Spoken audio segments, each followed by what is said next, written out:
বন্ধুরা নিয়ে আসলাম একটা চিংড়ি মাছের রেসিপি নিয়ে। এখানে কটা চিংড়ি মাছ আমি ভালো করে ছুলে ধুয়ে নিয়েছি। চিংড়ি মাছগুলো আমি একটা টিফিন কারিতে রেখে এর মধ্যে আমি একটু সাদা সর্ষে আর লঙ্কা ভালো করে বেটে নিয়েছি। এবার এর মধ্যে একটু নিয়ে নেব নুন,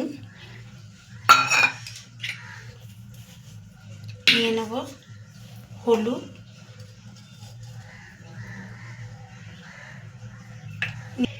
দিয়ে দেবো সামান্য পরিমাণে একটু চিনি, আর দিয়ে দেবো একটু কাঁচা তেল, সর্ষের তেল দিয়ে এটাকে আমরা ভালো করে একটু চামচ দিয়ে মাখিয়ে নেব। মাখিয়ে এটাকে আমরা 5 মিনিটের মতো রেখে দেবো, ঢেকে রেখে দেবো 5 মিনিটের মতো। এবার এদিকে জল গরম,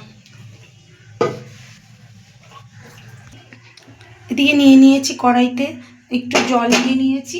এবার কড়াইটাকে আমি ধরিয়ে দেবো, ধরিয়ে এবার আঁচটাকে মিডিয়াম আঁচে দিয়ে এর মধ্যে আমি টিফিন কারিতে যে চিংড়ি মাছটা আমি ম্যারিনেট করে রেখেছিলাম সেটা আমি এর মধ্যে বসিয়ে কড়াইটাকে আমি কিছুক্ষণের জন্য 10-15 মিনিটের মতন আমি মিডিয়াম আঁচে দিয়ে কড়াইটাকে ঢেকে দেব। দেখুন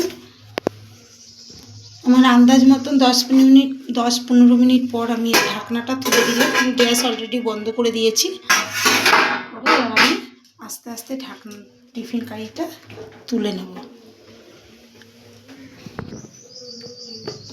দেখুন ঢাকনাটা খুলেছি, দেখুন কত সুন্দর একটা সেন্ট। এবং আপনারা যদি মনে করেন আর একটু টানাবেন আর একটু টানিয়ে নিতে পারেন। আর টিফিন কারির ঢাকনাটা সবসময় টাইট করে আটকাবেন, তাহলে জিনিসটার মধ্যে জল ঢোকার কোনো থাকবে না। দেখুন কত সুন্দর সেন্ট আর স্বাদ হয়েছে। এইভাবে একবার বাড়িতে করে দেখবেন, আশা করি বাচ্চা বড় সবারই ভালো লাগবে। ভালো লাগলে একটা লাইক এবং সাবস্ক্রাইব করে দেবেন। ভালো থাকবেন, সুস্থ থাকবেন, দেখা হবে পরের একটি রেসিপি নিয়ে।